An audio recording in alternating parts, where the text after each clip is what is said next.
Right, this is my final artifact analysis. It is on an article titled The Era of Escapism, Why Everyone is Trying to Escape Reality, and it was written by Annie Kapoor. So first I just want to start out doing a brief summary of the artifact I chose.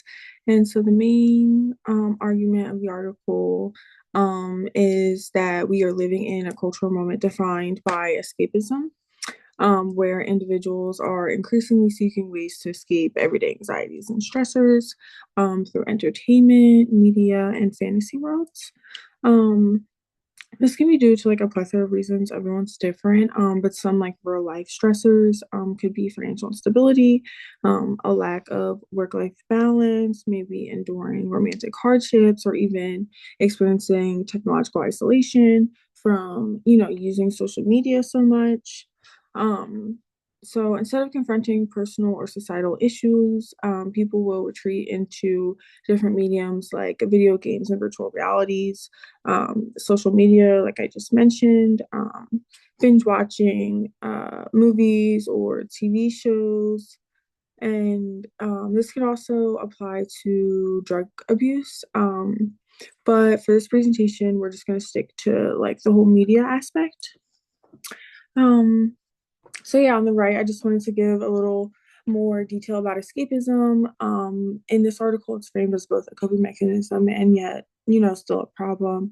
It offers temporary relief and distraction, but at the same time, it does distance people from reality and meaningful human connection. So the research question that I chose and came up with reads, why are people in modern society so willing to abandon and escape their own reality, replacing it with an artificial, premeditated one that was created with intentions of manipulation and imitation? I do think Annie Kapoor also like indirectly raises this question. She questions, the reasoning why people are so willing to, abandon their realities and move on to a fantasized one. So the thesis that I, came up with uh, reads, this artifact reveals how modern media environments encourage individuals to abandon their lived reality in favor of artificial curated worlds that are strategically constructed to influence behavior and identity.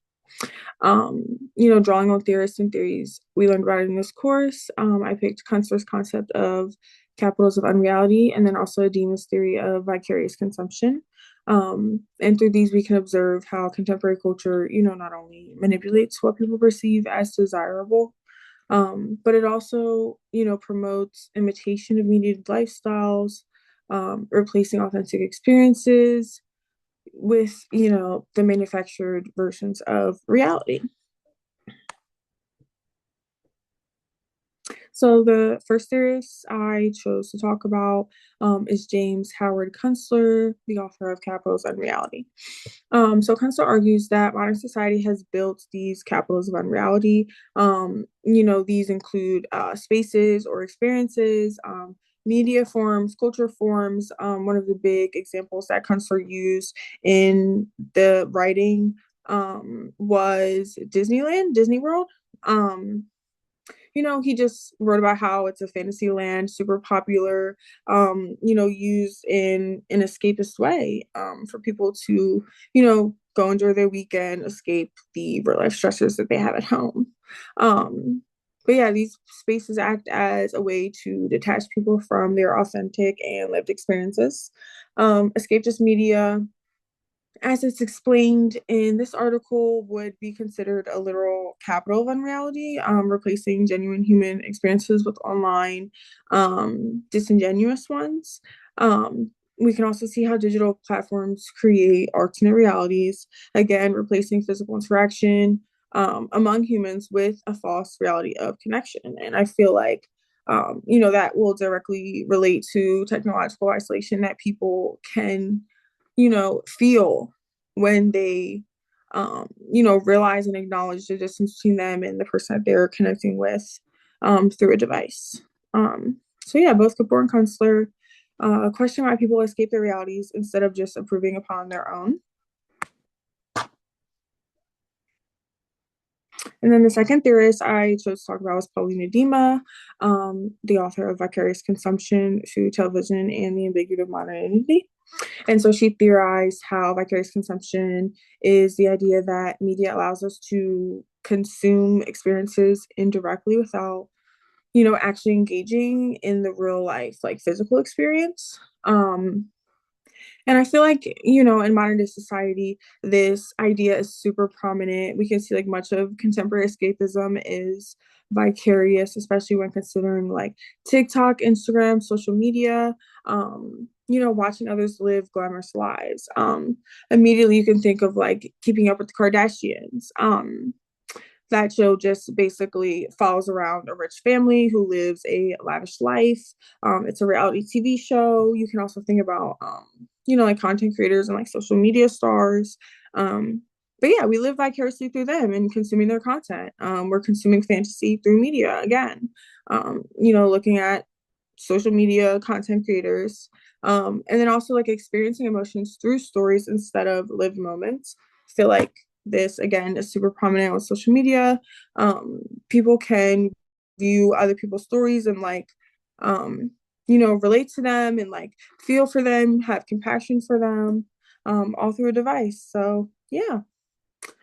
Streaming, Instagram stories, TikTok narratives, these all become forms of substitute experiences, and they offer consumers only temporary comfort or enjoyment. The comfort is short lived, it's short term, it kind of just is a distraction or like a placeholder. It's not able to like fill a void because it's a false reality. Um, so yeah, like people are not only escaping, they are consuming other people's experiences as a way of living through them rather than living their own. So after conducting like all of my own research, and considering my research question that I picked, my findings are that three factors as to why people do resort to escapism through media would be consumption, the need to hide or rebrand their identity, and then also just for peace, relaxation, and getting away from the stress. So consumption, consuming false realities again brings short-term enjoyment to consumers, like we discussed. But I just feel like it's important to acknowledge how media may also like target consumers and build false realities to manipulate them into continuously consuming these false realities. Um, just something that's important to acknowledge. Like sometimes consumers are being manipulated into a cycle of consumerism. Next, like hiding and rebranding. Sometimes, society hides from their challenging or troubling realities through the media they consume. People get overwhelmed by hardship and need a place to hide. And some people will use, media as their outlet. We use video games, social media, any medium. Lastly, like peace and relaxation, consumers enjoy escapism media because it allows them to temporarily think about something other than real life and what they're stressing about. But it is important to acknowledge like avoiding real life can be a slippery slope that leads people to mismanage their reality. So it's not really like a good solution to resort to. Escapism shouldn't really be used to feel better.